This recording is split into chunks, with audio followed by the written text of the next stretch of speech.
March 23, 2024. Steven Seagal stood in the shadows outside Martinez Pharmacy, watching three young men corner a 70-year-old veteran. They shoved Earl Thompson against the brick wall, called him worthless, spit on his Purple Heart jacket. Steven had spent 15 years avoiding moments like this. 15 years trying to forget the night he let his sensei die while he was signing movie contracts 3 states away. But when one of the punks raised his fist to strike the old man, something snapped. What happened in the next 90 seconds would be replayed on every news channel in America. The footage showed 3 gang members unconscious on the pavement. It showed Steven helping Earl to his feet with surprising gentleness. What it didn't show was Earl's whispered words that changed everything Steven thought he knew about justice, revenge, and the thin line between them. Before we jump back in, tell us where you're tuning in from, and if this story touches you, make sure you're subscribed, because tomorrow I've saved something extra special for you. The taste of desert dust mixed with adrenaline filled Steven's mouth as he knelt beside Earl Thompson on the cracked sidewalk. His knuckles throbbed, a familiar burn he hadn't felt in over a decade. 3 bodies lay motionless around them, their designer sneakers twisted at unnatural angles against the pharmacy's weathered brick facade. "You okay, old-timer?" Steven's voice came out rougher than intended, shaped by years of shouting commands over gunfire in places the government preferred to forget. Earl's rheumy eyes focused slowly, pupils dilating in the harsh Arizona sun. Blood trickled from his split lip, stark against the faded fabric of his Purple Heart jacket. When he spoke, his words carried the weight of secrets buried deeper than any desert grave. "I know who you are." Earl's weathered fingers gripped Steven's forearm with surprising strength. "Takeshi Yamamoto, your sensei. I'm the one who ordered the hit." The world tilted. Steven's vision tunneled until only Earl's face remained in sharp focus, lined with decades of guilt, eyes holding the hollow recognition of a man who'd been running from his past longer than Steven had been running from his. "What did you say?" The question escaped as barely a whisper. 15 years ago. Phoenix, the old Japanese man who wouldn't pay protection." Earl's voice cracked like autumn leaves. "We thought he was just another stubborn shop owner. We didn't know about you. Didn't know he was training a weapon." Steven's hands began to shake, not the tremor of age or fear, but the fine vibration of a predator calculating distance, trajectory, the exact pressure needed to collapse a windpipe. The same hands that had killed 17 men in Black Ops missions the Navy insisted never happened. "The Silver Dragons," Earl continued, each word landing like a physical blow. "That was my crew. I was young, thought I was building an empire. All I built was a graveyard of regrets." Around them, downtown Tucson continued its lazy Saturday rhythm. Shoppers emerged from air-conditioned stores into the brutal heat, their conversations a distant hum. A mother pushed her stroller past the scene, phone pressed to her ear, completely oblivious to the 3 unconscious gang members or the conversation that was reshaping 2 lives with surgical precision. Steven studied Earl's face, searching for deception, for any sign this was an elaborate con. But the old man's confession carried the ring of truth that only comes from carrying unbearable weight for too long. The same weight Steven knew intimately. "Why tell me?" Steven's voice had gone deadly quiet. "You could have walked away. I would never have known." Earl struggled to sit up straighter against the brick wall, his Purple Heart catching the sunlight. "Because I recognized the look in your eyes when you took down those boys. Same look I used to have. Same hunger for violence dressed up as justice." "Those boys," Steven glanced at the 3 unconscious figures. They couldn't be older than 19. Their faces still soft with youth despite the gang tattoos crawling up their necks. "My grandsons." Earl's admission hit like a sniper's bullet. Miguel, Carlos, and Javier. They'd been running wild since their mother died. Started asking questions about their grandfather's past. Found some old photos, heard some stories. The pieces clicked together with mechanical precision in Steven's mind. 3 young men seeking revenge for a grandfather they thought was a victim, an old gang leader trying to atone for decades of violence, and Steven, caught between the justice he'd craved for 15 years and a truth that made that justice meaningless. "They came looking for you?" Stephen asked. Found my address somehow. Been following me for weeks, working up the courage. Earl's laugh held no humor. Thought they were protecting family honor. Instead, they're trying to avenge a monster. Stephen rose slowly, his 6'4" frame casting a long shadow across the sidewalk. His black t-shirt clung to muscles that 15 years of guilt hadn't managed to soften, and his steel-gray eyes held calculations that would have terrified anyone who truly understood what they were seeing. In the distance, sirens wailed. Someone had finally called the police. They had maybe 3 minutes before squad cars arrived, before this moment became evidence, statements, and legal complications that would bury the truth deeper than it already was. What do you want from me? Stephen asked. Earl struggled to his feet, refusing Stephen's offered hand. Nothing. I just wanted you to know that killing me won't bring him back, won't heal what's been broken. He gestured toward his unconscious grandsons. And maybe there's another way to honor his memory. The sirens grew louder. Stephen looked down at the 3 young men, their chests rising and falling in the steady rhythm of the unconscious.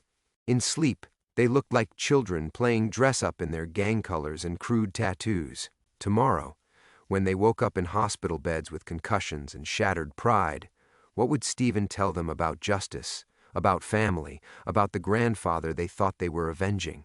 The answer would change everything.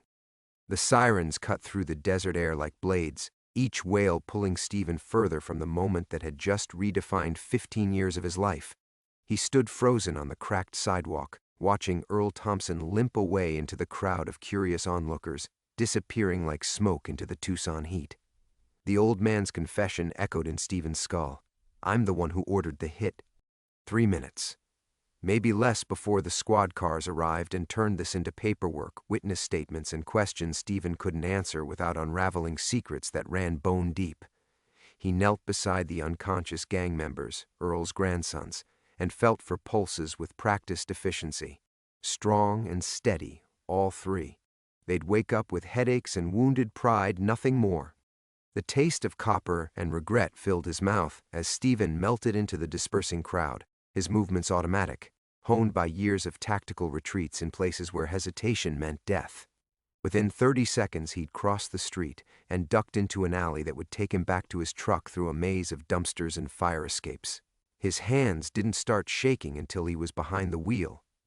Stephen gripped the steering wheel of his weathered Ford F-150, knuckles white against the worn leather.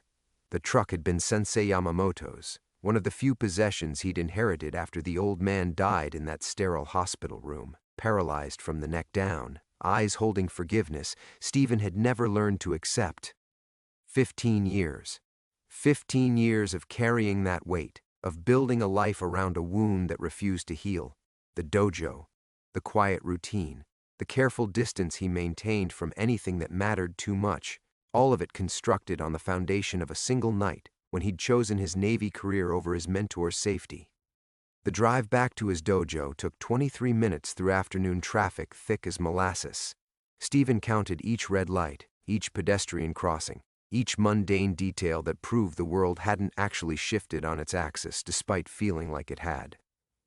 The radio droned local news, water restrictions, city council meetings, a high school football team raising money for new uniforms, normal life, continuing its relentless march, while Stephen's carefully ordered existence crumbled like ancient parchment. Yamamoto's martial arts sat wedged between a Mexican restaurant and a used bookstore on the east side of town, its faded sign barely visible from the street. Stephen had purchased the building with his military pension and savings, keeping the name as penance, or maybe prayer. The distinction had blurred over the years. He parked behind the building and sat in the truck's cab, engine ticking as it cooled. Through the rear window, he could see the small garden he'd planted in Sensei Yamamoto's memory, desert willows and palo verde trees that somehow managed to thrive in soil that should have been too harsh for anything beautiful. The old man would have appreciated the metaphor. The back door key stuck like always, requiring the slight upward pressure Stephen had learned to apply without thinking. Inside, the dojo smelled of floor wax and decades of honest sweat, sunlight streaming through windows that cast geometric patterns across polished hardwood floors. Weapons lined the walls: katana, bow staffs, nunchaku, all maintained with ceremonial precision despite rarely being used for anything more dangerous than demonstration. Stephen's footsteps echoed as he crossed to the front desk where a stack of permission slips waited for his signature. Tomorrow's after-school class. 12 kids between 8 and 14 whose biggest concerns involved homework and whether their parents would let them stay up late on weekends. Maria Gonzalez, age 9, wanted to test for her yellow belt. Tommy Chen, 11, still struggled with basic kata, but possessed the kind of determination that reminded Stephen why he'd started teaching in the first place. These children trusted him. Their parents trusted him. They saw a former military man who'd found peace in teaching discipline and self-respect, who helped their kids build confidence while keeping them off the streets. They didn't see the weapon he'd been trained to be, the man who'd killed 17 people in service to his country, who'd let his sensei die alone because duty had seemed more important than loyalty. Stephen picked up Maria's permission slip, her mother's careful handwriting requesting permission for her daughter to participate in next month's tournament. The paper trembled slightly in his hands as the afternoon's events crashed over him again. Earl's confession, the weight of truth he'd carried for 15 years. The knowledge that the man he'd been hunting was already broken, already carrying his own load of regret. A soft knock at the front door made Stephen look up. Through the glass he could see Sarah Martinez, one of his adult students, holding a casserole dish and wearing the concerned expression she reserved for people she cared about. Behind her stood her 8-year-old son Danny, still in his school uniform, backpack slung over one shoulder. These were the people who mattered now, the life he'd built from the ashes of his old one. Everything he stood to lose if the truth about what he'd been, what he was still capable of, ever came to light. But Earl Thompson's words echoed like a death knell. Maybe there's another way to honor his memory. The question was whether Stephen had the courage to find it. Stephen forced himself to breathe as he watched Sarah approach, her familiar presence a lifeline to the normalcy that felt increasingly fragile. He set down Maria's permission slip and moved toward the door, muscle memory guiding him through the motions of being the man these people believed him to be, calm, centered, worthy of their trust. The lock turned with its usual soft click, and Sarah's warm smile faltered the moment she saw his face. "Stephen? You look like you've seen a ghost." She stepped inside, Danny trailing behind her with the boundless energy of a child who'd been sitting in classrooms all day. "I brought you some enchiladas. You missed dinner again last night, didn't you?" Before Stephen could answer, Danny bounded past them both, dropping his backpack with a thud that echoed through the dojo. "Sensei Stephen, can you show me that sweep again, the one where the bad guy goes flying?" "Danny, manners," Sarah chided gently, but her eyes never left Stephen's face. 26 years as an ER nurse had taught her to read the signs of trauma, even when someone was trying to hide it. Stephen knelt to Danny's level, grateful for the distraction. "Which sweep, Tiger? We've practiced several. The really cool one, where you grab their ankle and—" Danny demonstrated with theatrical enthusiasm, nearly losing his balance. "Ah, te de ashibarai." Stephen guided the boy through the movement slowly, precisely, the familiar ritual of teaching helping to steady his racing thoughts. "Remember, it's not about force, it's about timing. You wait for your opponent to step forward then." The phone rang. The sound cut through the dojo like a blade, sharp and insistent. Stephen's entire body went rigid, every instinct screaming that this call would be different, important, dangerous. "I'll let it go to the machine," he said. But the phone continued its relentless demand for attention. Sarah was watching him with growing concern. "Stephen, what's wrong? You're white as a sheet." The answering machine clicked on after the 4th ring. Stephen's own voice, carefully modulated and professional. "You've reached Yamamoto's martial arts. Please leave a message after the tone, and I'll return your call as soon as possible." The tone sounded like a funeral bell. "Seagal." The voice that followed made Stephen's blood turn to ice water. Deep, gravelly, shaped by decades of cigarettes and violence. A voice he'd heard in nightmares for 15 years. "I know you're there, you piece of shit. Pick up the phone." Sarah's hand flew to her mouth. Danny looked confused, glancing between the adults as the temperature in the room seemed to drop 20 degrees. Stephen's legs felt like water, but somehow he remained standing. It was impossible. The man on the other end of that line was supposed to be dead, should have been dead, would have been dead if Stephen had done his job properly all those years ago. "Been a long time, hasn't it?" the voice continued, each word dripping with malicious satisfaction. "Bet you thought you'd never hear from me again. Bet you thought hiding behind a bunch of kids and suburban housewives would keep you safe." Marcus Volkov, the Silver Dragon's enforcer, the man who'd actually carried out the attack on Sensei Yamamoto, who'd beaten the old master with a baseball bat while Stephen was 1,200 miles away, following orders that suddenly seemed meaningless. Stephen had tracked Volkov for 3 years after leaving the Navy, following a trail of violence and fear across half the Southwest. The hunt had ended in a warehouse in Albuquerque, with Volkov trapped under a collapsed beam, fire spreading through the building like hungry fingers.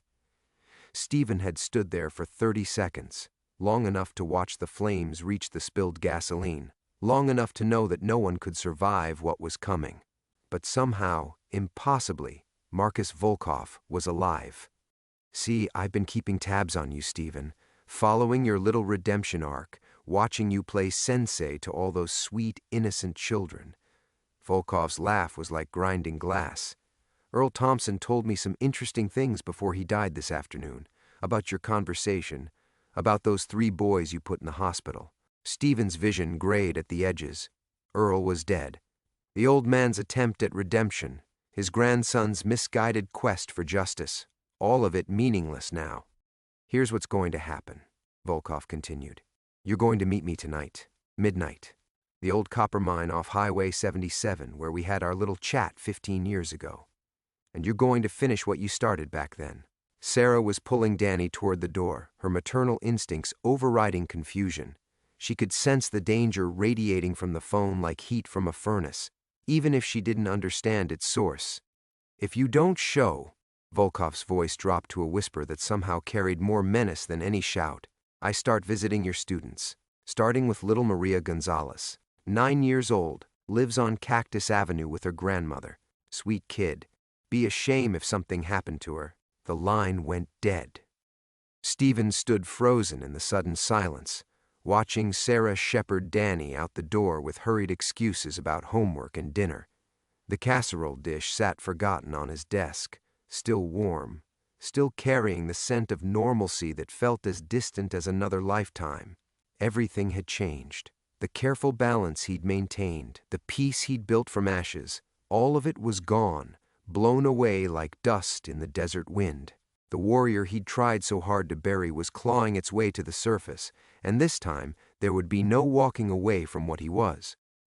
Stephen stood motionless for 30 seconds after the dial tone, his body locked in place while his mind raced through possibilities, each one darker than the last.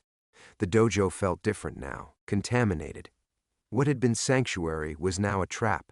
Every window a potential sniper's nest, every shadow a hiding place for enemies he'd thought were ghosts.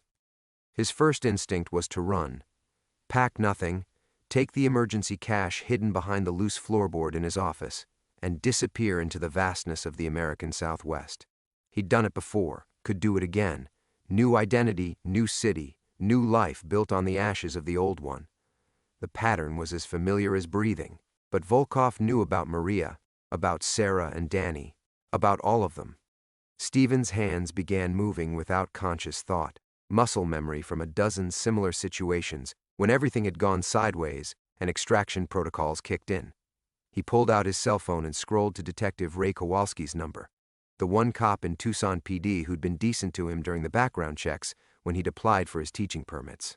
His finger hovered over the call button. What would he say? That a dead man was threatening his students?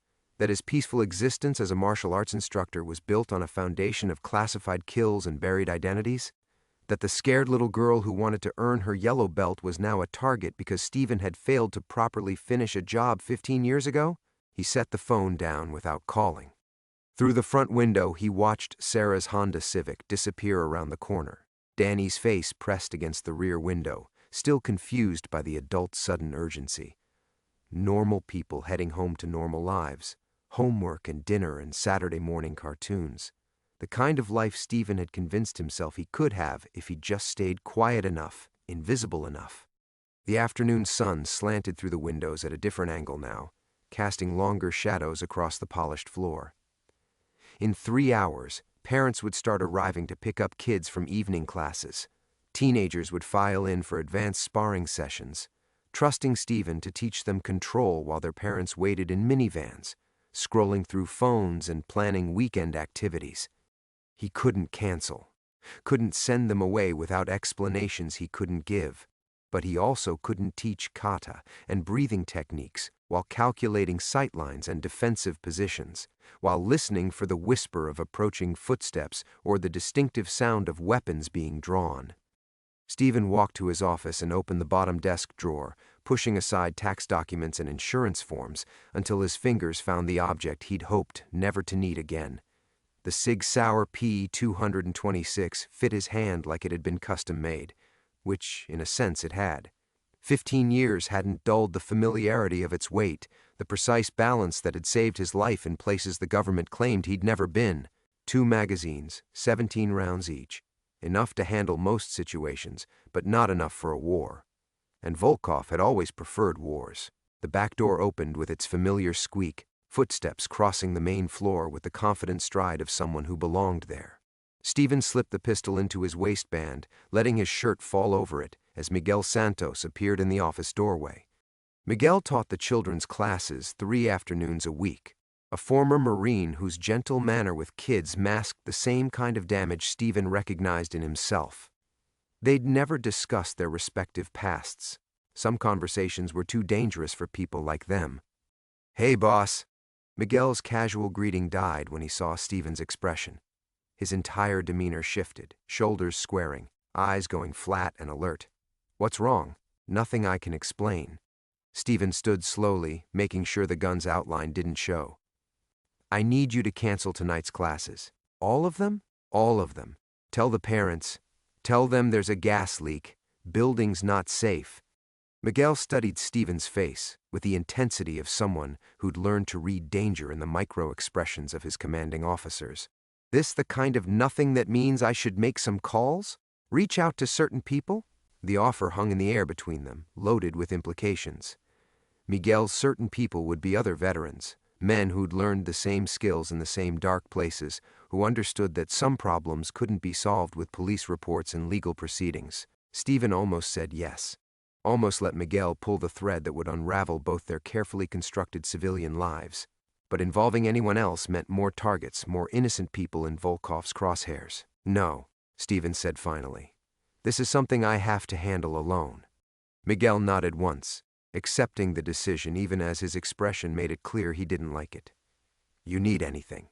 Anything. At all. You call me, day or night. I will." But they both knew Stephen wouldn't. Men like them fought their wars alone, in the shadows, where the collateral damage could be contained and the truth could stay buried. After Miguel left, Stephen sat in the gathering darkness, watching the clock crawl toward midnight and wondering if 15 years of peace had been worth the price he was about to pay.